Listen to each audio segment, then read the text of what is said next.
જય શ્રી કૃષ્ણ મિત્રો। તો હું આજે તમારા માટે સાબુદાણા અને બટેટાની વેફર લઈને આવી છું। તો ચાલો આપણે રેસીપી શરૂ કરીએ। સાબુદાણાની બટેટાની વેફર બનાવવા માટે મેં અહીંયા 2 કિલો સાબુદાણા લીધા છે। તો તેને આપણે સારી રીતે ધોઈ લઈએ।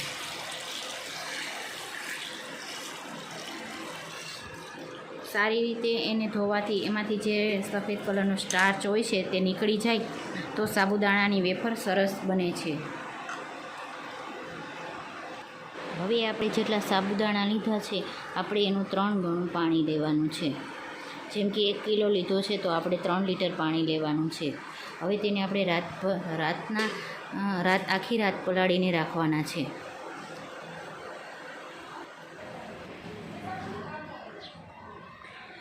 હવે તમે જોઈ શકો છો આપણે સાંજે સાબુદાણા જે પલાળ્યા હતા તે આ રીતના થઈ ગયા છે, પલળી ગયા છે બરોબર। તો હવે તેને આપણે એક મોટા બાઉલમાં ચૂલા ઉપર મૂકી દઈશું।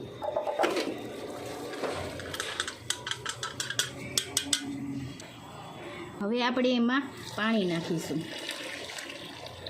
સાબુદાણા ડૂબે એટલું પાણી નાખવાનું છે આપણે।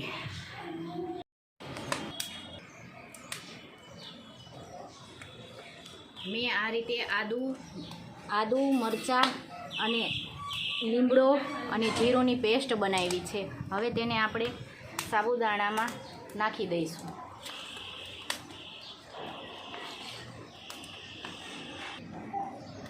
સ્વાદ અનુસાર આપણે મીઠું નાખશું। જો તમે આ રીતે સાબુદાણાની અને બટેટાની વેફર બનાવશો તો બહુ જ સરસ બનશે અને ખાવામાં પણ સ્વાદિષ્ટ બનશે। બસ હવે તમે જોઈ શકો છો, આપણે જોવાનું છે કે સાબુદાણા પાકી ગયા છે કે નહીં બરોબર। તો જો આ પાણી જેવા થઈ ગયા છે એટલે સમજી લ્યો આપણું આંધણ પાકી ગયું છે। તો હવે આપણે એને નીચે ઉતારી લઈશું। અને જો તમને મારો વિડીયો પસંદ આવ્યો હોય તો લાઈક કરજો, શેર કરજો અને સબસ્ક્રાઈબ કરજો। 2 કિલો સાબુદાણા હોય તો આપણે 1 કિલો બટેટા લેવાના છે। 1 કિલોથી ઓછા લેવાના, વધુ નહીં લેવાના, જેથી કરીને આપણી વેફર પોચી બને। હવે આપણે બટેટાને જે ચૂલા ઉપર આપણે બેટર મૂક્યું હતું તે આપણે નીચે ઉતારીને જ એમાં બટેટા નાખવાના, નહીંતર આપણે વેફર તરી તો લાલ થઈ જશે। આપણે નીચે ઉતારી થોડું ઠંડુ થવા દેવાનું બેટરને, અને પછી બટેટાને આ રીતે ખમણી અને હલાવતું જવાનું અને નાખતું જવાનું છે। અને બટેટા છે ને બાફેલા હોવા જોઈએ, કાચા નહીં। આપણે આ રીતે ખમણીને જો બેટર નાખીશું તો ગાંઠા નહીં પડે એમાં, અને સરસ રીતે મિશ્રણ થઈ જશે। જો તમે એક હારે બટેટા ખમણીને નાખશો તો પણ ગાંઠા પડશે, એટલા માટે આપણે ખમણતું જવાનું અને આમાં હલાવતું જવાનું છે, જે વેફર પોચી થશે। હવે આપણે તેને સારી રીતે આવી રીતના વેલણની મદદથી હલાવી લેશું। હવે તમે જોઈ શકો છો કે આમાં ક્યાંય ગાંઠા પડ્યા નથી। હવે આપણે એના સ્વાદમાં વધારો કરવા માટે આપણે થોડુંક ખાટું કરવા માટે આપણે એમાં 2 જેટલા લીંબુ ઉમેરીશું। હવે લીંબુનો રસ બરાબર આપણે મિક્સ કરી દેવાનો, અને ધ્યાન રાખવાનું કે આપણે નીચે ઉતારીને જ બટેટા અને લીંબુ નાખવાના છે। તમે આ વેફર કોઈ પણ વ્રતમાં પણ ખાઈ શકો છો। કટ કરી લઈશું જેથી કરીને આપણી વેફર ઝડપથી પડી જાય।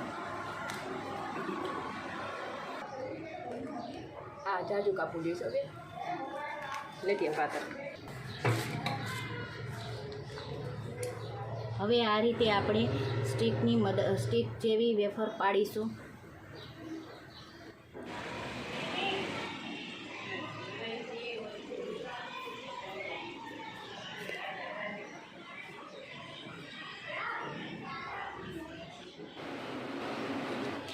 તો હવે આપણે જોઈ શકો છો તમે, આ બરોબર 2-3 દિવસ આપણે એને તડકામાં સૂકવવાની છે। તો હવે આપણે એને તળી લઈએ। તો મેં અહીંયા પહેલેથી ને તેલ ગરમ કરવા મૂકી દીધું છે। હવે એમ તેલ ગરમ થઈ જાય પછી તેને આપણે તળી લઈએ।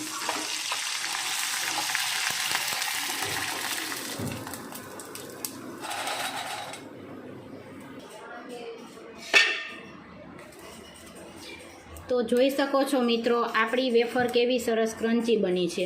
જો તમે એને 2-3 દિવસ સુધી ધૂપમાં સુકવશો તો તેનો આ ક્રન્ચેક્સ જળવાઈ રહેશે.